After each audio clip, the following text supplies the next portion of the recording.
अहम खबर के ॾियूं पिया कंबरमा जिते बागन शाह पाड़े जो रहवासी नौजवान जमील अहमद खासखेली 5 ॾींहनि खां गुम आहे। वारिस परेशान आहिनि। पुट जमील दर्जको कम कंदो आहे जेको 5 ॾींहनि खां गुम आहे। मोहम्मद अली खासखेली जो इहो चवणु आहे ॻोल्हा बावजूदि पुट जो किथां पतो पइजी न सघियो आहे। नौजवान जे वालिद जो इहो चवणु आहे पुट जी ॻोल्हा ऐं मदद करे परेशानियुनि खां बचायो वञे।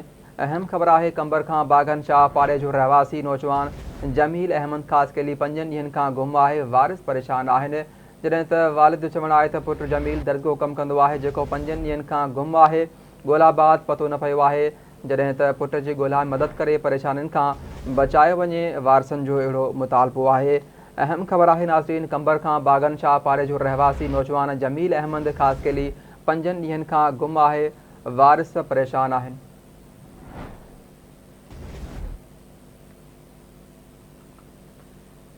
अहम खबर सां शेयर कयूं पिया कंबर में बागन शाह पाड़े जो रहवासी नौजवान जमील अहमद खासखेली 5 ॾींहनि खां गुम आहे। वारिस सख्त परेशान आहिनि। तफ़सील मालूम कंदासीं आवाज़ में रिपोर्टर हाकिम खासखेली खां। जी हाकिम, कहिड़ा तफ़सील आहिनि हवाले सां आगाह कजो।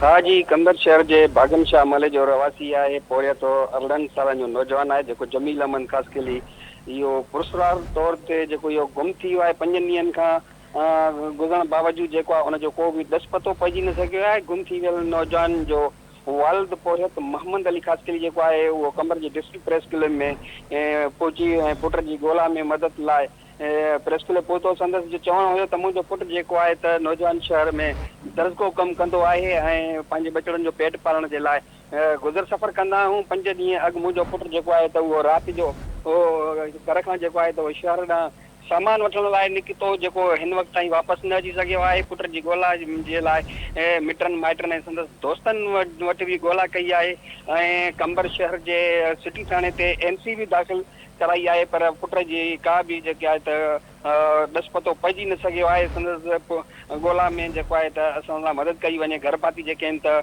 उहे पुट जी में न लभण जे करे तमामु घर भाती जेके आहिनि उहे परेशान आहिनि। हुननि जो चवणु आहे त असांजी कंहिंसां बि दुश्मनी न आहे ऐं घर भाती परेशानियूं मुब्तला हुजण करे जेके सरकार ऐं वस वारनि खां असीं अपील था कयूं त पुट जी ॻोल्हा में असांजी मदद करे असांखे परेशानियुनि खां बचायो वञे। जी वॾी महिरबानी हाकिम अपडेट करण लाइ।